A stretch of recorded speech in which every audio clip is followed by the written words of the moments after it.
10, 11, 12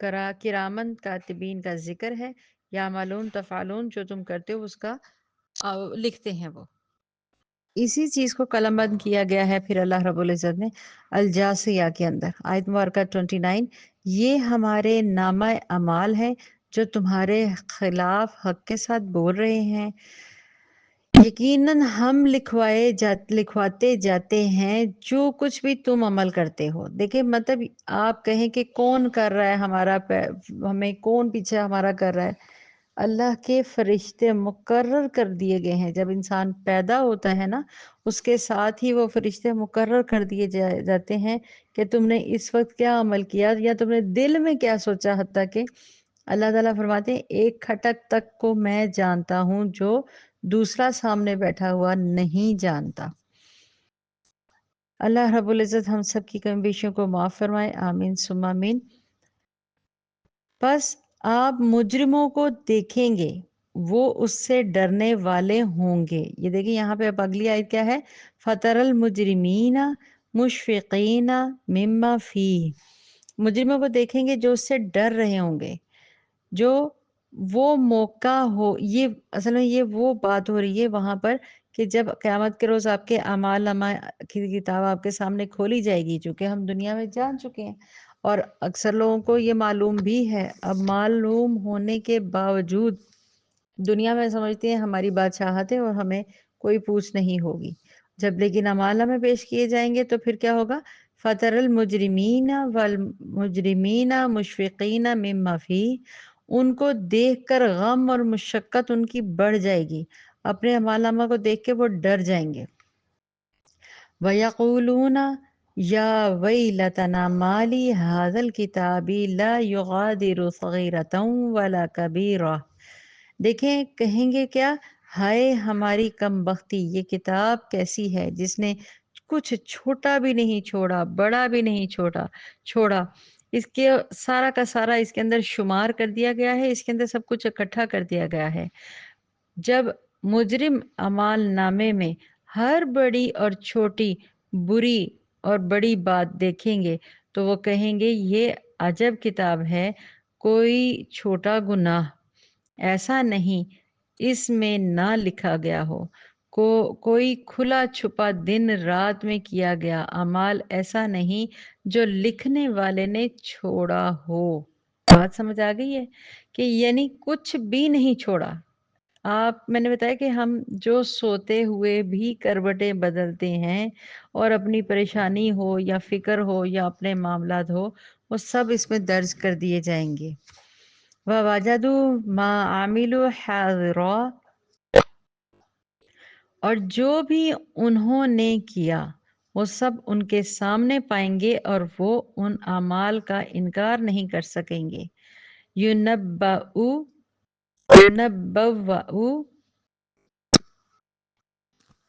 اس دن انسان کو بتایا جائے گا کہ جو کچھ اس نے آگے بھیجا اور جو اس نے پیچھے چھوڑا. یہ القیامہ کی آیت مبارکہ ہے. آگے سے ہے وَلَا يَظْلِمُ رَبُّكَ أَحَدًا. اور آپ کا رب کسی ایک پر ظلم نہیں کرتا.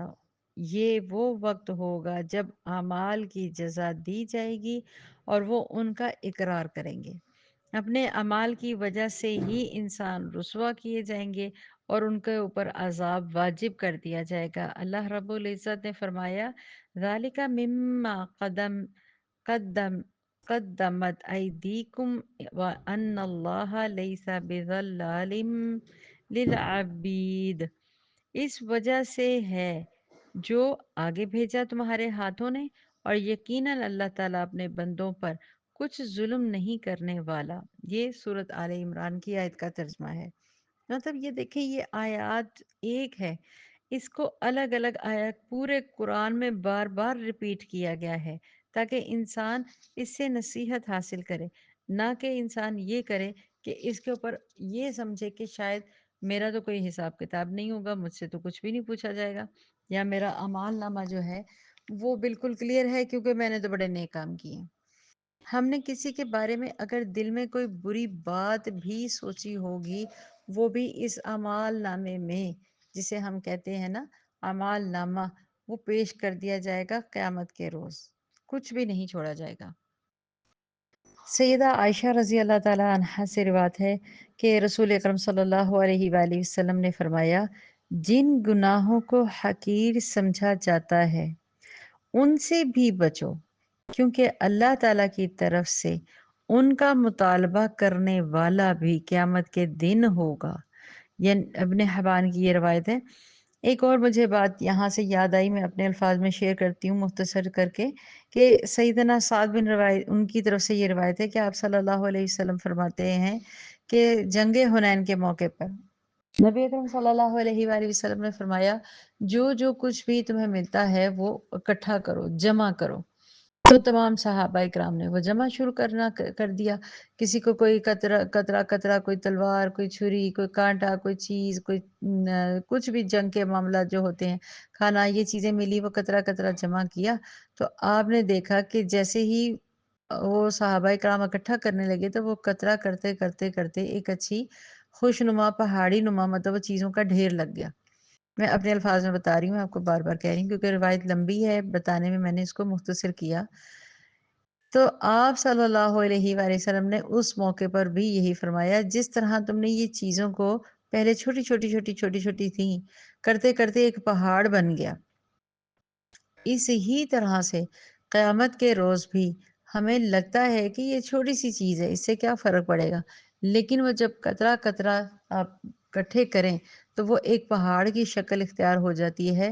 تو بچو قیامت کے دن کہ تم سے کوئی اس طرح کی جو غلطیاں کوتاہیاں ہو جاتی ہیں، کچھ ایسا نہ ہو کہ غلطی سے تم وہ گناہوں کا پہاڑ اکٹھا کر لو اور اس کو حقیر جانو۔ تو یہ حضرت عائشہ کی یہ جو روایت میں نے آپ کے ساتھ شیئر کی ہے، اس سے بھی میرے ذہن میں یہ واقعہ آیا کہ ہم جن چیزوں کو سمجھتے ہیں کہ اس سے کیا ہوگا، اتنی سی بات ہی تو میں نے کہی ہے، اتنا ہی تو تھوڑا سا ہی تو میں نے اٹھایا ہے، تھوڑا سا ہی تو میں نے چوری کی ہے، اس سے کیا ہوگا، میں نے کسی کی ایک ٹافی ہی تو کھا لی ہے بغیر پوچھے، کیا ہو جائے گا۔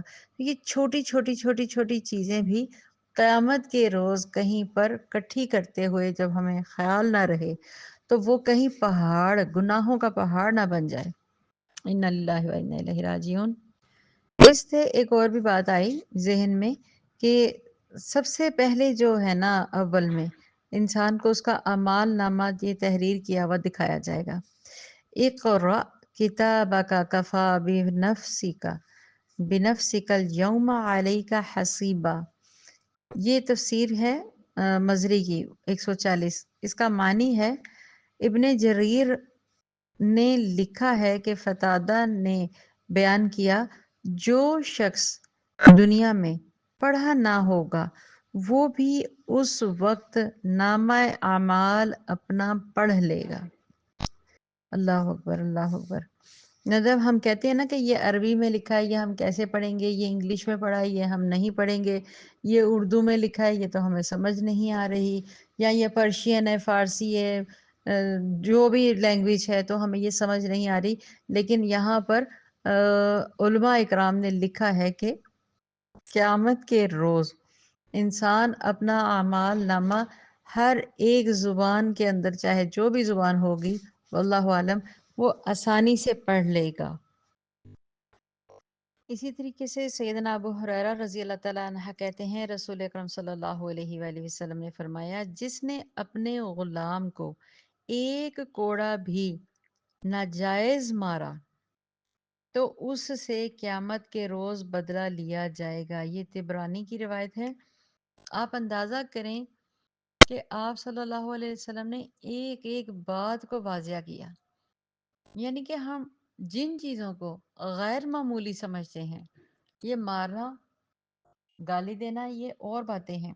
اگر کسی نے کسی کو مذاق میں بھی کوئی بری بات کہی ہے اور دوسرے بندے کو وہ سچ مچ وہ مذاق اچھا نہیں لگ رہا، خالی ظاہری طور پہ آپ کے اوپر ہنس پڑا کہ چلیں اگنور کرتے ہوئے، تو واللہ اس کا بھی آپ کو حساب دینا پڑے گا۔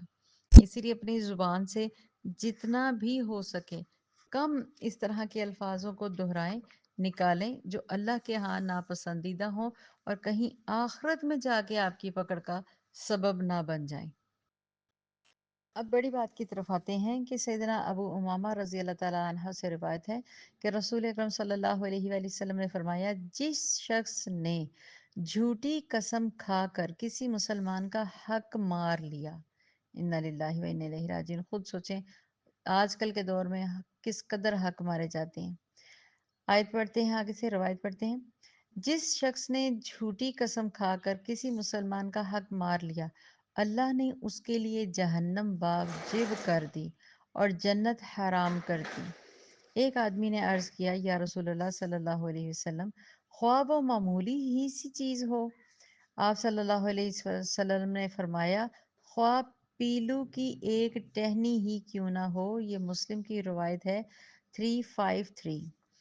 پیلو کی ٹہنی، اب آپ کو میں بتاؤں پیلو کی ٹہنی، یہ امر بیل ہوتی ہے نا جو چڑھ جاتی ہے پیلے رنگ کی بلا وجہ، جو درختوں کے اوپر جھاڑی سی ایسے بلا وجہ چڑھ جاتی ہیں، جو مطلب خودرو جو جانور ہوتے ہیں، سوری جانور کہہ رہی ہوں، جنگلی پودے ہوتے ہیں، وہ خود بخود گرو کر جاتے ہیں۔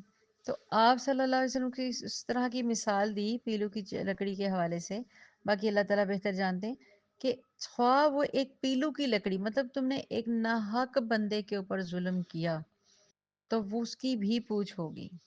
مختصر یہ بات ہے کہ اس آیت مبارکہ کے آخری حصے میں اللہ تعالیٰ فرماتے ہیں کہ اگر کسی سینگ والی لکڑی بکرے نے کسی دوسرے جانور کو مارا ہوگا جس کے سینگ نہیں تھے، تو آپ اندازہ کریں اس کو بھی اس کا ظلم کا پورا پورا بدلہ دیا جائے گا۔ کسی ہم کہتے ہیں نا جانور ہوں گے، ان کا بھی حساب کیا جائے گا، ان کو بھی طے کیا جائے گی ان کے معاملات۔ تو پھر آپ خود سوچیں انسانوں کے نہیں معاملات طے کیے جائیں گے۔ اللہ رب العزت آخر میں فرماتے ہیں وَلَا يَظْلِمُ رَبُّكَ أَحَدًا، اور کسی کا، اللہ تعالیٰ فرماتے ہیں کہ کسی کے اوپر ظلم نہیں کرتا ہے، اللہ تعالیٰ نہیں ظلم کرتا۔ کیوں؟ یعنی جس نے دنیا میں اگر ظلم کر بھی لیا نا تو آخرت میں وہ اس کا جواب دے کر فارغ ہوگا، اس کے بغیر اس کا گزارا نہیں ہوگا۔ اس کا مطلب ہے کہ ہم سب کو اپنے اپنے نامہ اعمال کے حوالے سے دنیا کے معاملات ہوں، اس کے لیے اپنے آپ کو بہت محتاط، دھیان اور توجہ کے ساتھ زندگی کے معاملات کو سمجھنا، دیکھنا، طے کرنا چاہیے۔ یہ نہیں کرنا چاہیے کہ خیر ہو گیا دیکھا جائے گا، وہ کون ہے دیکھنے والا، کون ہے پوچھنے والا۔ اوپر اللہ موجود ہے، آخرت میں ہم جس کی طرف جمع کیے جائیں گے، اور اس دن جب حساب کیا جائے گا تو جہنم کے گڑھے کے سوا اور کچھ حاصل نہیں ہوگا۔ اللہ تعالیٰ کمی بیشیوں کو معاف فرمائے، اور اللہ تعالیٰ ہم سب کو دنیا میں رہتے ہوئے ہی صحیح صالحہ نیک اعمال کرنے کی توفیق عطا فرما دے۔ آمین۔ السلام علیکم ورحمۃ اللہ وبرکاتہ۔